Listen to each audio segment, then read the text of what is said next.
All right, Aries, welcome to your 2018 Sidereal Astrology forecast. So this video is for Sidereal Astrology, different from mainstream or tropical astrology. So if you are new to the channel or don't know what Sidereal is, check out the link down below. The signs are different, and you do want to make sure you're watching this video for the right signs. All right, but this does apply if you have your sun, moon, or ascendant in Aries.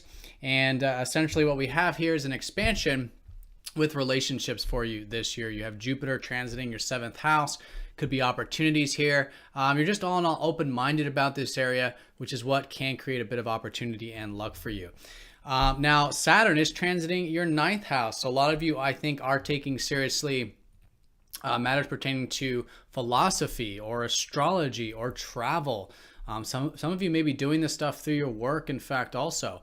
But generally just taking seriously the importance of, having open horizons, having belief systems that support what you want to build and develop really for the next couple years, and travel and anything else like that, which is invoking that spirit for life that you can really ground and implement this year.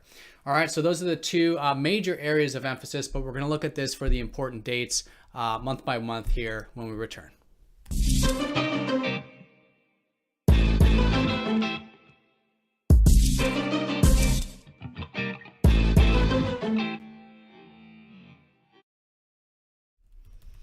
All right, Aries, so here's your chart for 2018, looking at the outer planets, which are the most important for yearly forecasts. So we've got here Jupiter in your 7th house of Libra, again, expansion with relationships. And here's Saturn over here in your 9th house, which is great for, again, building potentials and taking that stuff seriously. In fact, you've had Pluto in this 9th house for the past 10 years. So a lot of you have been letting go of limiting belief systems.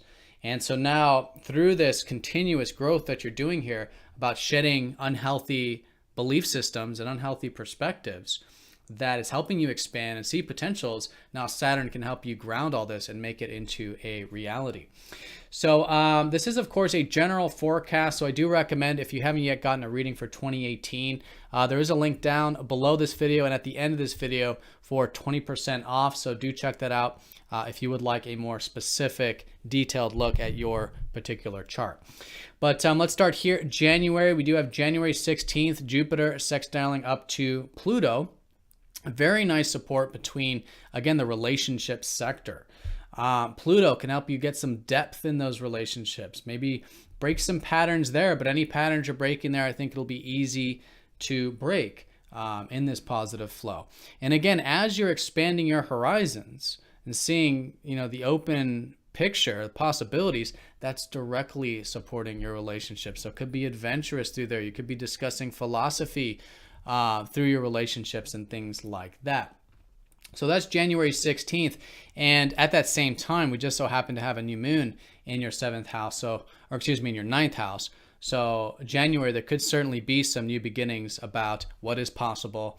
Maybe some of you starting something new with travel, long distance matters, philosophy, higher learning, university, all this expansive stuff in your life. So January 31st, we do have the lunar eclipse, and this is going to be in Cancer, which is your 4th house. So there could be a culmination with matters pertaining to home or your location. And it could be, something culminating here if there was something since back in August of 2017.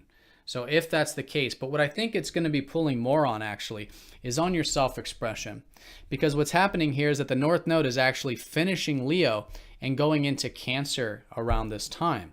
So the past 2 years, a lot of you have been learning more about what you're passionate about, have been learning a lot about what's close to your heart and who's close to your heart. And so with this sort of self-expressive energy, with the North Node finishing this, it solidifies all this, especially with the lunar eclipse. So it could be January, February, maybe even March, these first few months, this now leveling up about this greater sense of self-expression, greater sense of fun, and again, connecting to the things that you're passionate about in life. So around that same time, though, you will likely notice this shift of maybe things moving more towards your home or your location. Could be just thinking about it, but this stuff will culminate by the very end of this year and more so early 2019. involving the home and location. So some things to be aware of early in the year, but really use this year, I think, to learn more about your family, learn more about your home, maybe even learn more about health, in fact, and anything that gives you a good, solid foundation in life. And I think you'll find this to be a very good year for doing that. So February 15th, we do have a solar eclipse. It is going to be in your 10th house of career. So this is a culmination since, what is it? Or actually, no, excuse me. This is going to be a new beginning, right? So solar eclipse is like a new moon. And it's going to be a whole new beginning about bringing in some balance to your career sector. There could be some new beginnings with career for a lot of you mid-February. But I think the most important thing here is that of releasing. Is there anything holding you back with your career? Is there anything unhealthy with your career that you can bring back into balance? And so maybe starting this February 15th or this new career, whatever it is that's more healthy, more balanced, starting this, that will culminate July of this year, later in the year, in the summer.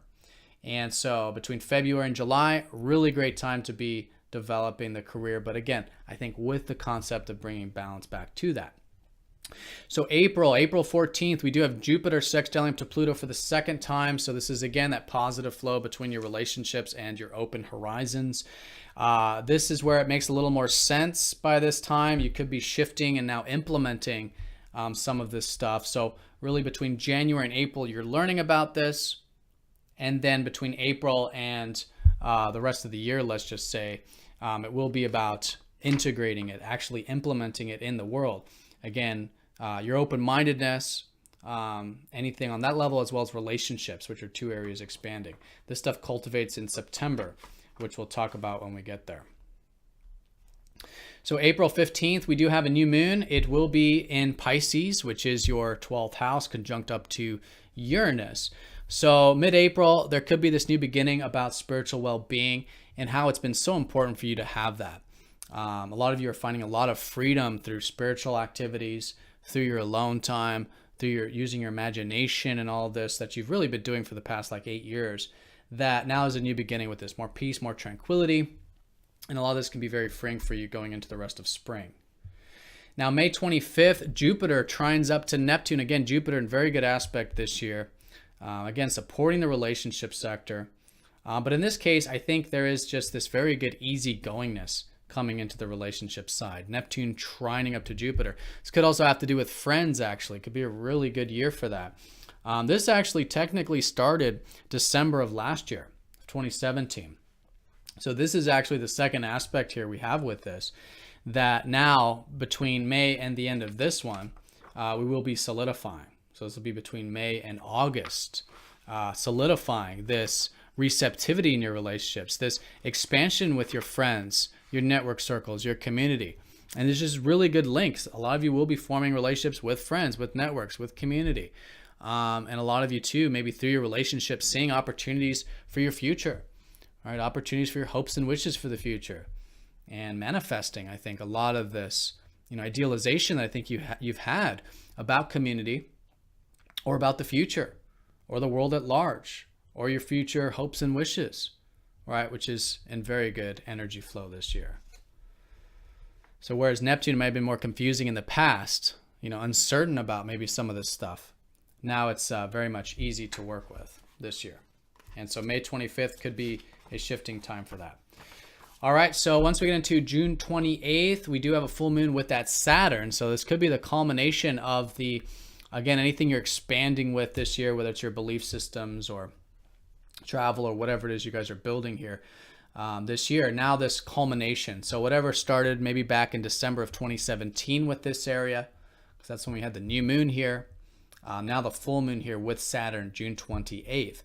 Now July 12th, we do have a couple partial solar eclipses. They're nothing major because they're not very close to the nodes at all. But July 12th, we do have a partial solar eclipse in your third house. Some of you may be starting some new courses, learning some new things.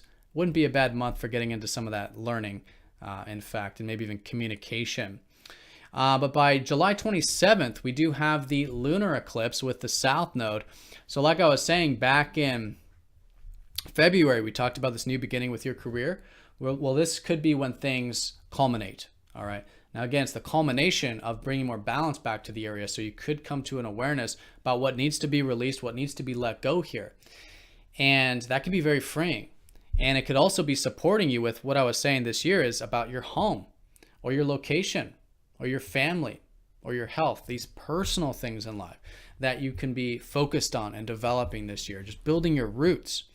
And through that, this full moon will be helping you release and develop at that time in late July, developing your roots and then bringing balance back to your productive life. All right, and August 11th, we do have the other partial solar eclipse that will be in Leo. So it is suggesting, I think, just maybe a new beginning with the self-expression stuff. I think a lot of the self-expression will be cultivated at the beginning of the year, but there could be a new beginning with anything you're passionate about, hobbies, interests, creative energy in this August 11th solar eclipse. But nothing major. Just a good month for that stuff. Having some fun, basically, connecting the things you're passionate about that you should have more of awareness about, especially by August. Now, Jupiter does trine up to Neptune August 19th. So there is this now last aspect between the whole friend sector, group sector that's easygoing this year, and those relationships. So now it solidifies. Since April, it's been implemented. So it could be a cultivation with these things. And especially once you get into September 12th, in fact, once Jupiter sextiles Pluto for the last time, solidifying the whole relationship stuff that you've maybe started, and again, that expansive stuff that you've been working on and developing. Now, I do want to say that around this summertime, July, August, September, Uranus is going to get very close to your sign. It's not technically going to enter the constellation, but get very, very close to it, closer to it than it is to Pisces, because there's this gap between those constellations there. But you may start to feel this summer is a really good time for getting a glimpse of who you truly are and what it means to be your true self and have more freedom in your life and make some changes that are a greater reflection of what you're truly about. And that's going to be an energy that's going to be very strong 2019 and beyond for like 5 years of you being who you truly are, bringing in some freedom in your life, some eccentricity, expressing your true self. And it's because a lot of you have been doing this with your subconscious. All right, with the spiritual, like I was saying, there's that spiritual releasing you've been doing, and it's a great year for that as well, of your alone time, meditation, present moment, awareness, and that being liberating. Letting go of what's outside of your control, that being liberating. But now coming into the world, into your being, but not quite yet. Just you get a bit of a glimpse with that in the summer. All right, then once we get into October 24th, we do have a full moon right there, actually, right in between Pisces and Aries, and so that will be conjunct Uranus, that full moon. So there is this culmination of what may have started last April involving this area. So now you get this sort of awareness about who you are, what it means to have freedom, and what it means to have peace and tranquility in your life, and a little bit of both there. Because in order to really have freedom with our physical self, we do, of course, also have to have freedom with our spiritual self, right? With our presence, with our beingness. And it's certainly an illumination of that. All right, then once we get into November, Jupiter goes into Scorpio. So this will be an energy going into 2019, a really good expansion with depth and intimacy. Really good time for that. And you'll probably notice that November, December. In fact, December 7th, we do have a new beginning in that 8th house. So there could certainly be some new things shaping up early December regarding what truly matters most to you in life, getting more vulnerable with life, with yourself, and with relationships, perhaps, since, you know, the 8th comes after the 7th. So where this year is more of the relationships, maybe next year, these last couple months, they get deeper, right? Maybe more matters pertaining to shared resources, stuff like that, which really will be expanding, and you'll be learning a lot about, again, what truly matters most to you in life. All right, so Aries, have a fantastic year. Thank you for watching. Thank you for all of your likes, comments, and shares with these videos. If you'd like that personal reading, there is a link on the page for 20% off. Do check that out. And yeah, I'll see you all very soon for the next forecast. Take care.